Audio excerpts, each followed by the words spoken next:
친문 좌장격인 홍영표 의원 탈당 날 친문 지원 유세를 간 이재명 대표입니다.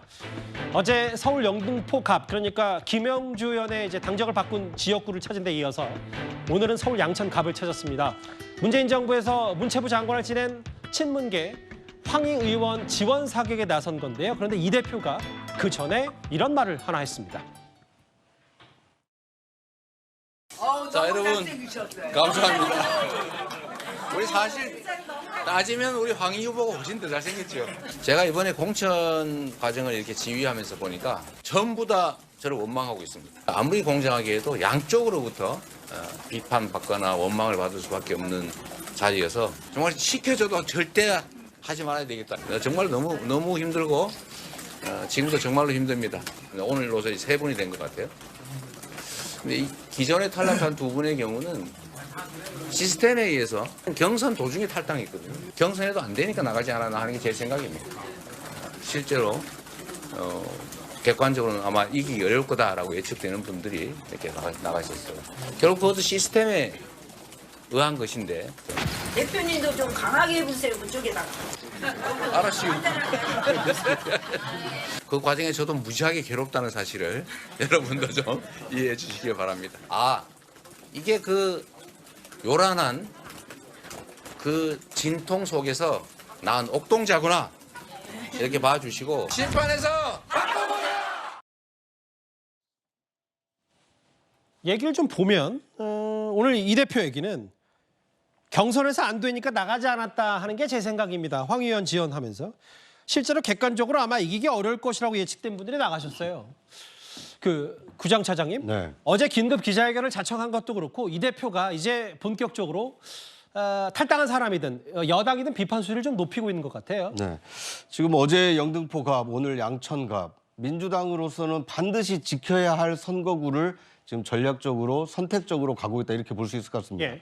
특히 오늘 간 그 양천 갑의 경우에는 현역 국회의원이 황희 의원입니다. 문재인 정부 당시에 문화체육관광부 장관을 지냈습니다. 어떻게 보면 친문 인사라고 볼 수가 있습니다. 예. 지금 민주당 공천 내홍의 경우에는 비명 행사 아니냐, 친명계가 아니고 비명계면 대부분 왜 죽는지도 모르고 컷오프 되는 거 아니냐, 이제 이런 논란의 중심에 서 있는데 친문 인사라고 할 수 있는 황희 의원 같은 경우는 이 경쟁력이 있기 때문에 공천을 받지 않았느냐, 이런 얘기를 간접적으로 하고 싶어서 이 양천갑을 전략적으로 선택해서 지원 유세에 나섰다 이렇게 해석할 수 있을 것 같습니다.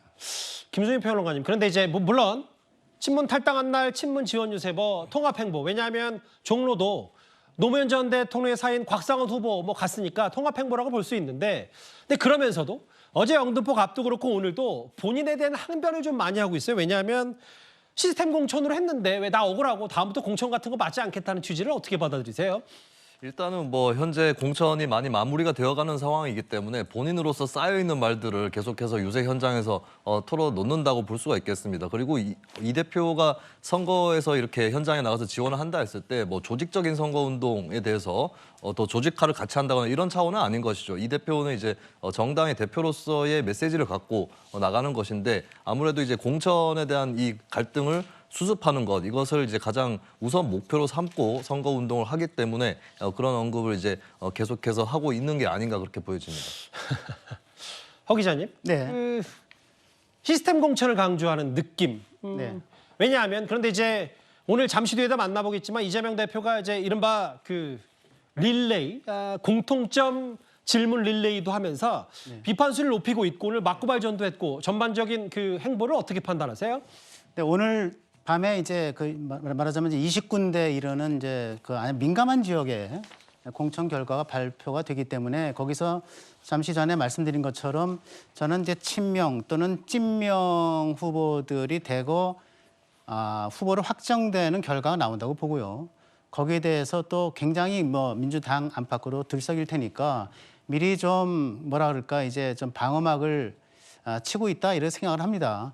물론 이재명 대표도 이게 하나의 조직인인데 어떻게 자기가 같이 그 의정 활동을 같이 했던 사람들도 자기와 함께 그 국회를 같이 이끌어왔던 사람들이 잘려나가고 또 컷오프되고 또 탈당하는 거에 대해서 가슴이 아프지 않을 수 있겠습니까? 그런 의미에서 인간적인 토로를 한 것이라고도 볼 수 있는데 예. 그러나 그 정말 많은 사람들이 당내에서도 그리고 당 밖에서도 이재명 대표의 공천을 가지고 여러 가지 고무줄 공천이다 또는 사천이다라고 하는 얘기를 많이 하지 않습니까? 예.希腊 신화, 그리스 신화에 보면 프로크루스테스의 침대라고 하는 게 나옵니다. 프로크루스테스라고 하는 이제 악당이 등장을 하는데 예. 그 악당이 이제 길 가는 행인을 납치를 해서 자기가 자는 침대에 올려놓고 그 침대보다 그 행인의 길이가 길면은 잘라서 죽이고 그다음에 침대보다 그 행인의 길이가 짧으면 키가 짧으면 늘려서 죽였다고 하는 게 이제 프로크루스테스의 침대인데 말하자면 지금식으로 얘기하면은 고무줄 잣대를 들이대는 것을 얘기하겠죠. 많은 언론과 또 많은 이제 정계에 알만한 분들이 전문가들이 이 고무줄 잣대를 얘기하고 있고 프로크루스테스의 침대를 얘기하고 있기 때문에 예. 여기에 대해서는 자기가 지금 괴로움을 토로하고 인간적인 어려움을 토로하고 있을지 몰라도 그러나 분명히 하여간 여론이 이렇게 좋지 않게 돌아간다라고 하는 거에 대해서는 좀 인식을 해야 되는 거 아닌가라고 생각을 합니다. 그런데 오늘 그 이재명 대표가 지원 사격에 나선 이 양천갑 이 지역구의 상대 후보는요. 국민의힘 내에서 이른바 이재명 저격수로 불리는 뭐 본인은 그걸 원하지 않습니다만 타칭 이재명 저격수로 불리는 바로 이 사람입니다. 우리는 이재명 대표 주변에 안타까운 연예의 죽음을 알고 있습니다. 법으로도 죽여보고 펜으로도 죽여봤다라는 게 혹시 자기 고백은 아닌지 스스로를 되돌아시켜 보시기 바랍니다. 저희는 공천 신청자에게 뭐 이런 것까지 물어보나 싶은 항목까지도 세세하게 검증을 요구했고 문제가 있다면 소명서까지 제출하도록 하였습니다. 조국 씨나 이재명 대표 같은 경우에는 그것을 작성하면 거의 범행 일지나 자주서 정도가 됐을 겁니다. 이재명 대표가 비리 혐의로 재판을 받고 있는 노웅래 의원, 기동민 의원, 비례 이수진 의원에 대해서 컷오프 논의를 했다고 기사가 떴습니다. 누가 누굴 자릅니까? 구자령 후보 얘기는 구자홍 차장에게 여쭤봐야 될 것 같은데 여기 그 이재명 대표 지원 사격에 대한 의미 상대 후보들이 보면 어제도 그렇고 오늘도 뭐 의미를 있다면 충분히 의미 부여를 할 수 있는 상대 후보인 것 같아요. 그렇습니다. 이 서울 영등포 갑의 경우에는 만약 김영주 후보가 이 승리를 하게 된다면 민주당 공천이 잘못됐다라는 것을 입증하는 결과이기 때문에 아마 민주당으로서는 서울 영등포 갑을 지키기 위해서 굉장히 총력전을 펼 것으로 예상이 됩니다.